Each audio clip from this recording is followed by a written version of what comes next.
আসসালামু আলাইকুম, সবাই কেমন আছেন? Welcome to my effort channel. আজকে আমি আপনাদের জন্য নিয়ে আসলাম রমজান স্পেশাল কালোজাম মিষ্টি।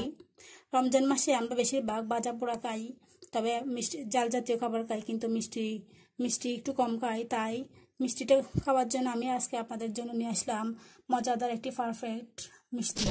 এটি তৈরি করতে আপনার বাড়িতে যে যে উপকরণ আছে এগুলো দিয়ে হয়ে যাবে ইনশাল্লাহ। আমিও সেমভাবে করছি, বাড়তি কোনো কিছু কিনি নাই। এটি তৈরিতে অনেক সহজ আর খেতে অসম্ভব।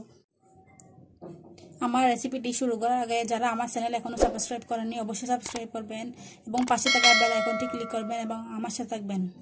তাহলে চলুন এখন মূল রান্নায় চলে যাচ্ছি। এখানে আমি একটা মাঝারি সাইজের বাটি নিয়েছি, এর মধ্যে দিয়ে দিচ্ছি এক কাপ গুঁড়া দুধ। আপনারা আপনাদের বাসায় যে কাপগুলো আছে এই কাপগুলো দিয়ে মেপে দিবেন। এখানে আমি অ্যাড করতেছি 1 চা চামচ ময়দা, 1 চা চামচ চিনি, 1 চিমটি লবণ, 2 চা চামচ বেকিং পাউডার, দিয়ে দিচ্ছি 1 চা চামচ রান্নার রেগুলার তেল।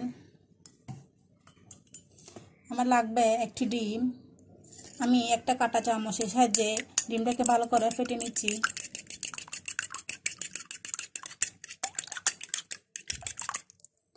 ডিমটা ভালো করে ফাটানো হয়ে গেছে। আমি এখন এদিকে শুকনো উপকরণগুলো একটু মিক্স করে নিব।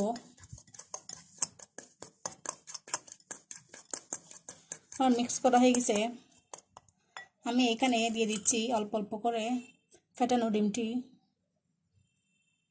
সবগুলো একসাথে দিবেন না, এটা আপনার ব্যাটারটি বেশি নরম হয়ে যাবে। এভাবে হাত দিয়ে একটু মিক্স করবেন অল্প অল্প আস্তে আস্তে করে। আমি এখানে ডিম আর অ্যাড করবো না, কারণ আমার ব্যাটারটি বরাবর হয়ে গেছে। যদি পুরা ডিমটা দিয়ে দিতাম তাহলে ব্যাটারটা বেশি নরম হয়ে যেত, সেই জন্য অল্প অল্প দেওয়া ভালো। আমার ব্যাটারটা রেডি হয়ে গেছে। আমি এখন হাতে তেল মাখিয়ে মিষ্টি শেপটা করে নিব।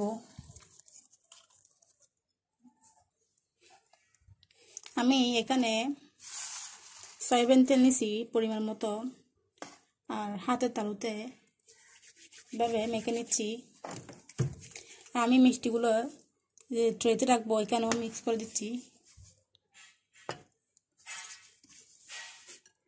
একটু ভালো করে দিবেন যাতে মিষ্টিগুলো লেগে না যায়। কাজটি অনেক সহজ, মিষ্টিগুলো খেতে অসাধারণ। আমি এভাবে অল্প করে ডো নিয়ে নিচ্ছি। এভাবে নিবেন, একটু ঘুরাবেন।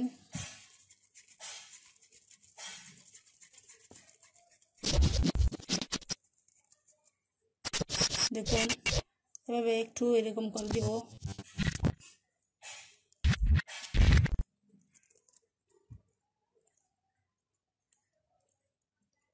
আমি মিষ্টিগুলো লম্বা করতেছি,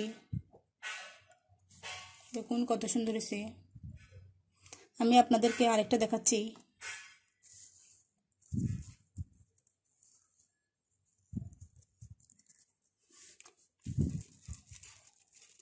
কাজটা একদম সহজ, একটু খেয়াল করলে পারবেন। এটা আমি গোল বানাবো, যেহেতু একটা লম্বা করছি। ওগুলো আপনাদের ইচ্ছে মতো করতে পারবেন।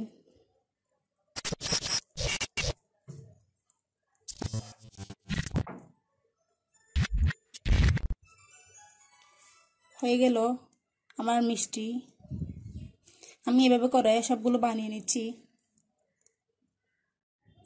আমার সব মিষ্টি সুন্দরভাবে 2 রকম ডিজাইন করে শেপ করা হয়ে গেছে। আমি এখন শিরা করতে চলে যাব। আমি চুলাইটা ডেকচি বসাই দিছি, এর মধ্যে অ্যাড করতেছি 5 কাপ পানি।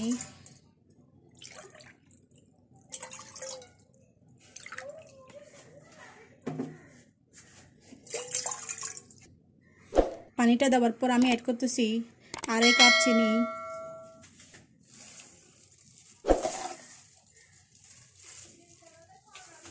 এখন চুলাটা অন করে দিব।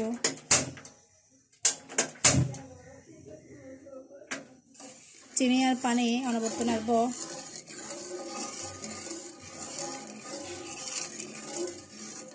এর মধ্যে অ্যাড করব 2 থেকে 3টা এলাচ। এখন চিনিটা ভালো করে মিক্স করে নিব যাতে গলে যায়। আমার শিরাটা পুরোপুরি ফুটে উঠেছে। আমি এখন চুলাটা অফ করে দিচ্ছি। আমি এখন মিষ্টিটা ভেজে নেব। ভাজার জন্য একটা ফ্যানের মধ্যে একটু বেশি করে তেল দিছি এবং আমি পাশে শিরাটা রেখে দিছি। তেলটা যখন হালকা গরম হয়ে যাবে আমি এর মধ্যে দিয়ে দিচ্ছি শেপ করে রাখা মিষ্টিগুলো। তেলটা বেশি গরম করতে যাবেন না, নাহলে মিষ্টিটা বাইরে লাল হয়ে যাবে, ভিতরে কাঁচা থেকে যাবে। এভাবে করে আমি সবগুলো মিষ্টি দিয়ে দিচ্ছি। চুলার আঁচটা একদম লো রাখবেন।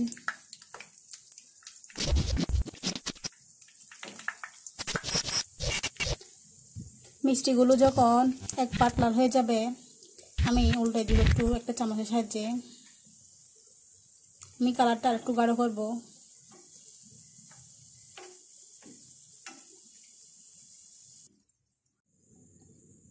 কিছুক্ষণ পর আমি ঢাকনাটা একটু উল্টে দিয়ে নিচ্ছি। মাশাআল্লাহ কি সুন্দর ফুল উঠেছে। আপনারা এখানে চামচ দিয়ে নাড়বেন না, নাহলে মিষ্টিগুলো ভেঙে যাবে। এভাবে 2 হাত দিয়ে একটু ঘুরে দিবেন ডেকচিটা, যাতে সব দিকে সমানভাবে মিষ্টিটা ভালো করে সিদ্ধ হয়ে যায়। মিষ্টিটা সিদ্ধ হয়েছে কিনা বোঝার জন্য এভাবে চামচ দিয়ে একটু ধরবেন। আমার মিষ্টিটা নরম হয়ে গেছে, মিষ্টিটা রেডি হয়ে গেছে আমার। আমি চুলাটা অফ করে নিচ্ছি। খুব সহজে এবং খুব অল্প সময়ের মধ্যে রেডি হয়ে গেল আমার মজাদার পারফেক্ট কালোজাম মিষ্টি। এটি রমজান মাসে খেতে অসম্ভব মজা। রমজান মাসে তো আর শুধু জাল নাস্তা খেলে চলবে না, মিষ্টি খেতেও হবে। মিষ্টি খাবার না খেলে তো আর চলবে না, সেজন্য সবাই মিষ্টি খাবেন। আমার রেসিপিটি অবশ্যই ফলো করবেন। আমি আপনাদেরকে একটু কেমন হয়েছে ভেঙে দেখাচ্ছি। দেখুন কত ইয়াম্মি হয়েছে, দেখুন। এখন তো আর খেতে পারবো না, ইফতার করে তারপর খাবো। ইচ্ছে করতেছে এখন খেয়ে ফেলি। সবাই আমার জন্য দোয়া করবেন। আর যারা আমার চ্যানেলে সাবস্ক্রাইব করেননি অবশ্যই সাবস্ক্রাইব করবেন এবং পাশে থাকা বেল আইকনটি ক্লিক করবেন এবং আমার সাথে থাকবেন। আমার জন্য বেশি বেশি দোয়া করবেন। নেক্সট টাইম আপনাদের জন্য আরও বেশি নতুন নতুন ভিডিও দিতে পারি। আর আমার